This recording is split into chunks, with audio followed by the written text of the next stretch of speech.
Assalamualaikum warahmatullahi wabarakatuh. Waalaikumsalam warahmatullahi wabarakatuh. Kembali lagi bersama kami di segmen yang ditunggu-tunggu, yaitu obrolan horor.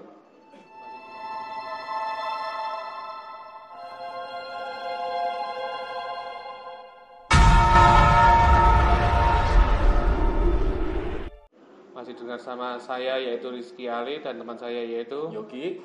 Nah, kali ini kami akan mengisahkan kisah dari Bang Mas Gergius Gary.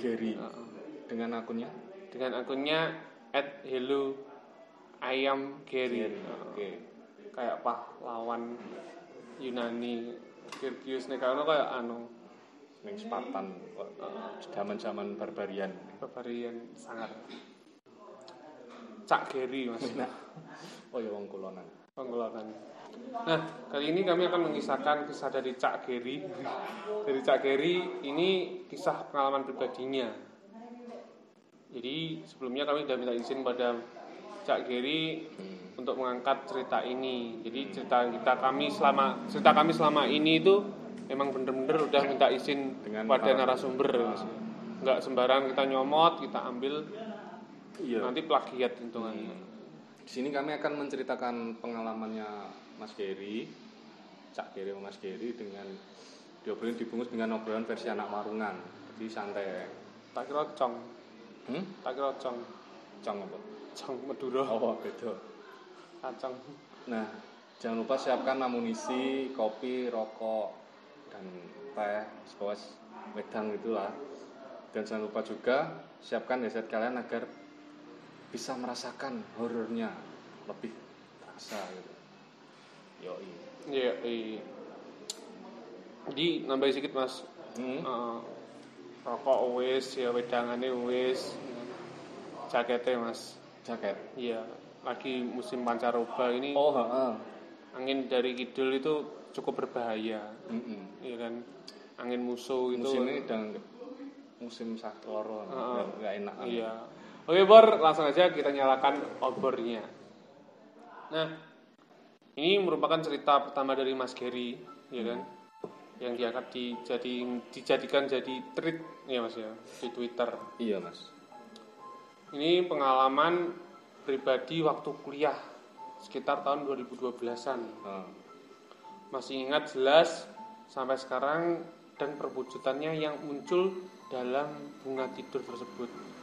Iya, dalam mimpinya. Dan sosok itu tidak hanya sekali dalam menampakkan dirinya dalam mimpi. Waktu itu Mas Gary langsung lurus nih boyok sepulang kuliah. Urusan kampus, ya kan? Rebahan dulu. Habis membersihkan diri. Nah, setelah bersibuk ria dari urusan kampus, pulang itu sekitar jam 11 malaman. Dan masih bermainan dengan HP-nya BlackBerry. Tahun itu lagi ngetrend Mas. Sebentar cuman sebagai cuknya update status. BBM. Iya. Setelah itu tidur lelap, bahkan sampai lupa mematikan lampu malam itu. Sepadang. Iya. Mimpi itu adalah awal dari beberapa seri mimpi yang lainnya. Aneh tapi alami. Di dalam mimpi itu, Gary berada di dalam rumah, Mas. Rumah yang lama, cukup luas dan nampak suram. Ada denahnya Mas itu. Ada denahnya, kata teman-temannya yang dalam itu rumahnya. Yang diisi oleh ibu dan Mas Gary aja. Jadi penghuni cuma 2 orang. Sebagai gambaran, rumah yang lama itu 2 lantai, jadi tingkat 2. Nah, mimpi Mas Gary itu berada saat di lantai bawah. Di dalam mimpi itu, Mas Gary berjalan menuruni tangga dan berhenti pas di ujung anak tangga. Dan Gary menoleh ke arah pintu kamar yang bawah. Delok ini. Kanan Mas. Kanan ini. Delok. karena merasa ada sesuatu yang aneh. Dan benar saja, Gary melihat sebuah sosok yang dilihat Gary. Sosok itu agak samar, tidak terlihat wajahnya. Ia yang mengenakan baju putih panjang dan rambut yang menjuntai ke bawah panjang, bisa dibayangkan, dan tidak teratur, acak-acakan gitu. Tiba-tiba sosok itu menuju ke arah Gary. Gary melihat kuku-kukunya itu panjang. Kemudian Gary terbangun dari tidur, seperti ada yang menarik. Menarik iya. Jadi menarik, hati ketatangi gitu. Nafas terasa sesak dan buru-buru ke kamar mandi untuk cuci muka biar lebih seger. Menyadarkan diri lah. Nah, selesai kembali dari kamar mandi, ngecek jam layar HP. Sudah jam 3 pagi ternyata. Batinnya Gary berdoa agar tenang dan lanjut tidur. Keesokan harinya beraktivitas biasa, tidak menceritakan hal ini kepada ibunya. Karena menurut Mas Gary saat itu, ya kan, mungkin hanya bunga tidur, ya kan, biasa mimpi buruk gitu. Bukan hal yang semestinya diceritakan. BTW, ibu itu orang yang cukup peka dan bisa berkomunikasi dengan hal-hal semacam itu, Mas ya. Iya. Bawaan dari lahir. Temannya Mas Agus Indihome ya. Kan waduh. Indigo. Ya mungkin selepas pulang kampus, ya kan, urusan kuliah, pulang sampai di rumah sekitar pukul 4 pagi. 4 sore. 4 sore. Seperti biasa, ritual bersih-bersih diri, rebahan, sekedar melepas lelah. Tidak lama, akhirnya Gary tertidur. Mungkin cukup lelah ya Mas. Keselen. Dan mimpi lagi.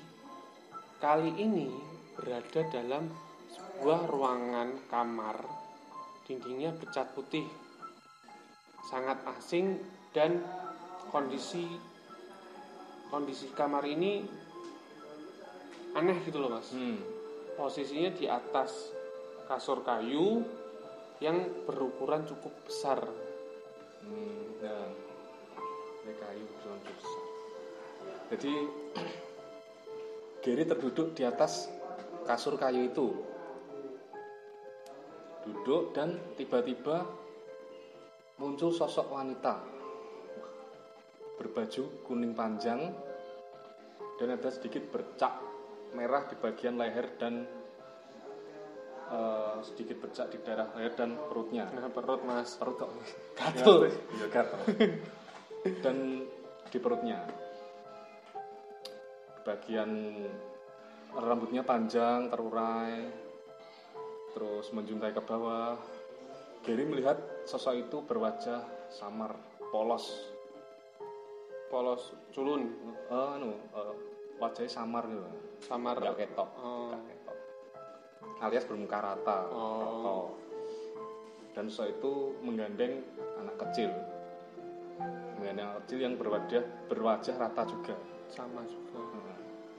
Dan ia tidak mengenakan sehelai pakaian pun, sehelai benang tanpa sehelai benang pun. Anak itu, kalau ibunya pakai.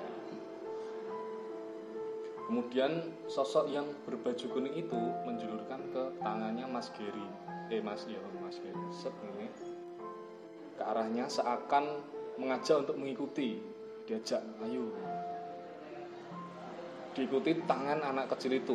Anak kecil itu juga melambaikan tangannya ke arahnya Gary, memanggil.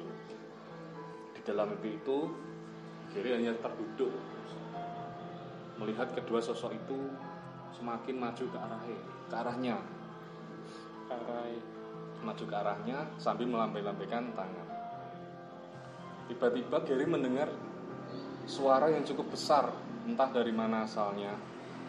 Gary mendengar suara itu terdengar jelas. Suara itu kayak sedikit berteriak. Ngalih kowe kabeh. Ojo ngajak arek iki melu awakmu. Dan kedua sosok itu tiba-tiba mundur, hilang begitu saja. Hilang, lenyap. Yang jadi pertanyaannya Gary itu adalah siapakah suara itu? Tiba-tiba muncul. Tapi suara itu seperti wanita dan tidak terdengar asing oleh Mas Gary. Kayak kenal gitu Mas suaranya. Kayak kenal nih. Terbangun dari tidur dan keringat dingin bercucuran di keningnya. Berusaha mengatur nafas dan mendengarkan azan maghrib yang berkumandang. Azan maghrib itu menyelamatkan keadaan Mas Giri saat itu. Terdengar. Dengan segera Mas Giri menyalakan lampu rumah, ya kan? Dan berdiam diri di meja makan. Ngenteni sego. Gak. Iya. Menunggu ibu pulang membawa lauk. Masih belum berani bercerita sama ibu. Hanya menganggap sebagai bunga tidur saja. Dan ternyata itu semuanya salah. Malam itu Gary membereskan semua pekerjaan tugas kampusnya dan berusaha tidur lebih awal, turu sore. Karena mengingat besok ada kelas jam 7:30 pagi. Masuk pagi. Selesai berpamitan tidur dengan ibunya, Gary pun naik ke kamarnya dan mematikan lampu agar lebih nyenyak tidurnya. Pateni lampu Mas. Dan lagi-lagi Gary bermimpi Mas. Bermimpi lagi dia berada di dalam kamarnya dalam posisi sama, yaitu di atas tempat tidur seperti mimpi yang pertama. Tempat tidur dia melihat sosok yang berbaju kuning itu lagi. Namun sosok itu membawa seekor ular yang ukurannya lebih besar sekali. Ular itu berwarna kuning dan bermata merah. Sanca.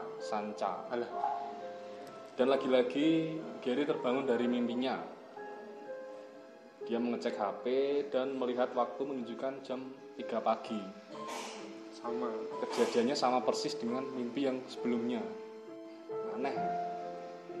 Gary pun tak bisa tidur lagi pada malam itu dan bertanya-tanya, apa maksud dari semua mimpi yang Gary alami? Kok podo? Waktunya podo, mimpinya sama. Keesokan harinya Gary memutuskan untuk bercerita kepada ibunya.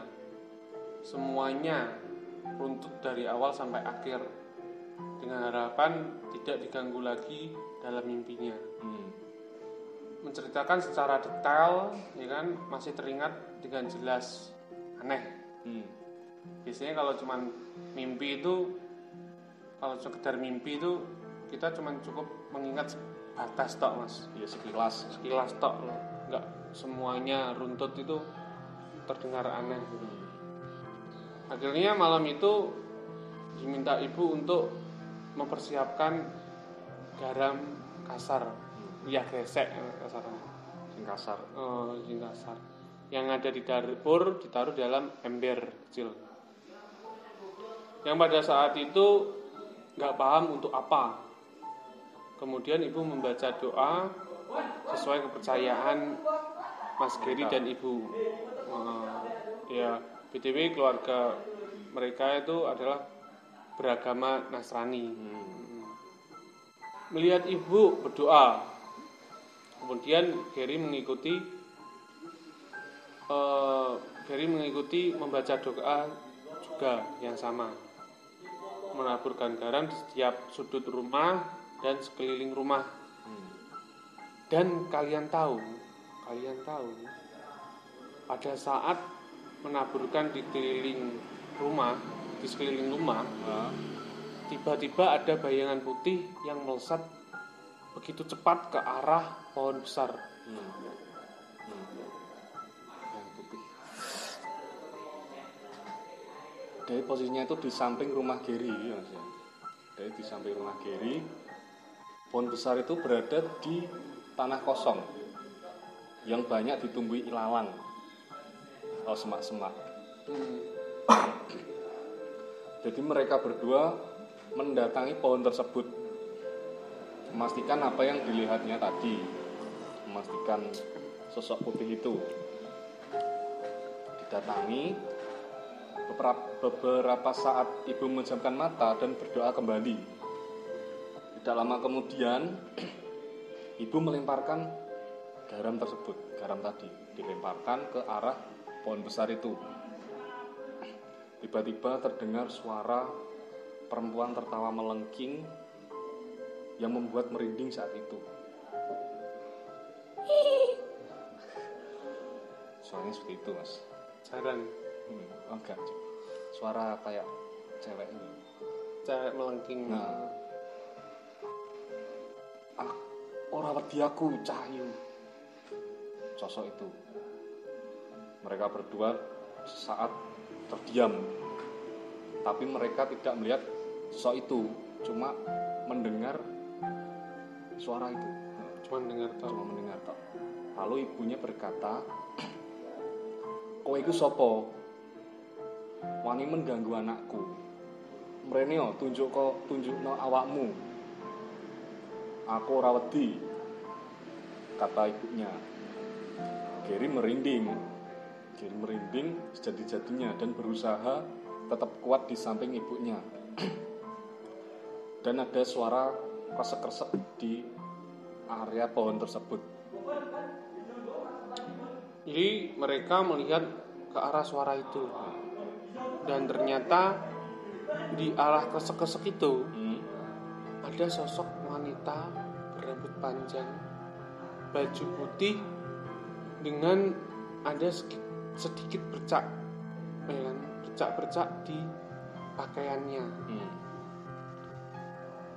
Ya, itu adalah kuntilanak. Persis seperti apa yang muncul dalam mimpi Gary pertama kali. Sosok itu meringis lebar, iklan Pepsodent, dengan wajahnya yang pucat, dengan pupil matanya seperti kucing, ya kan?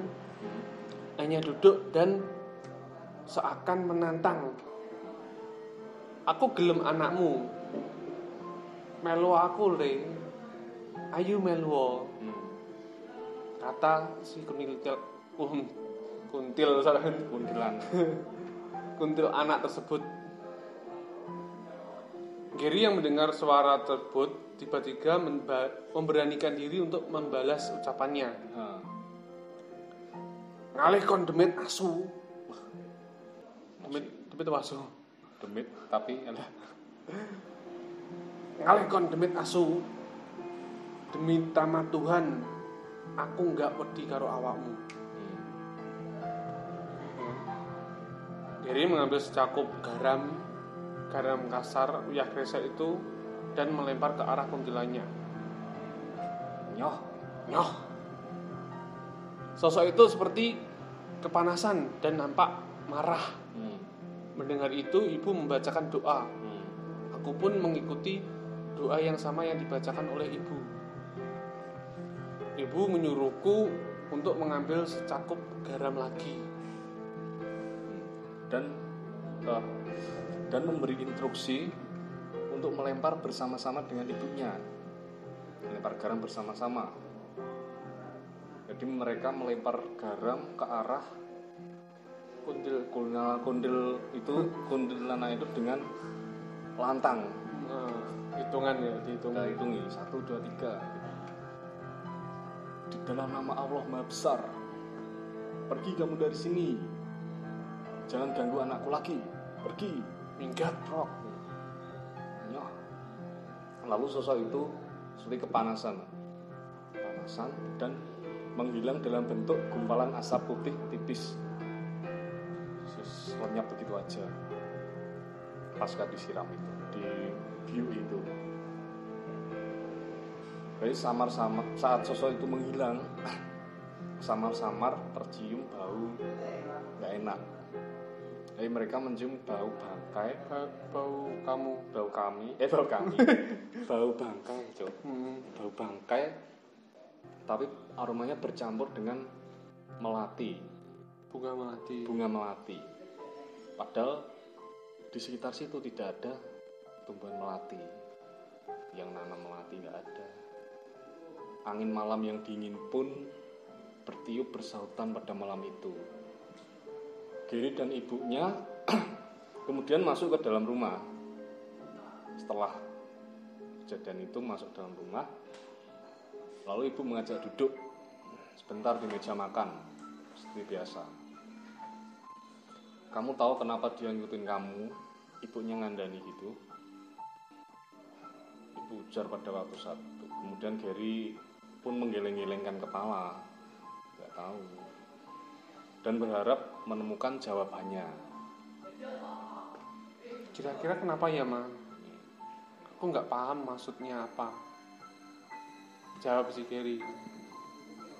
Dia itu asalnya memang dari pohon besar tersebut, dari tanah kosong itu.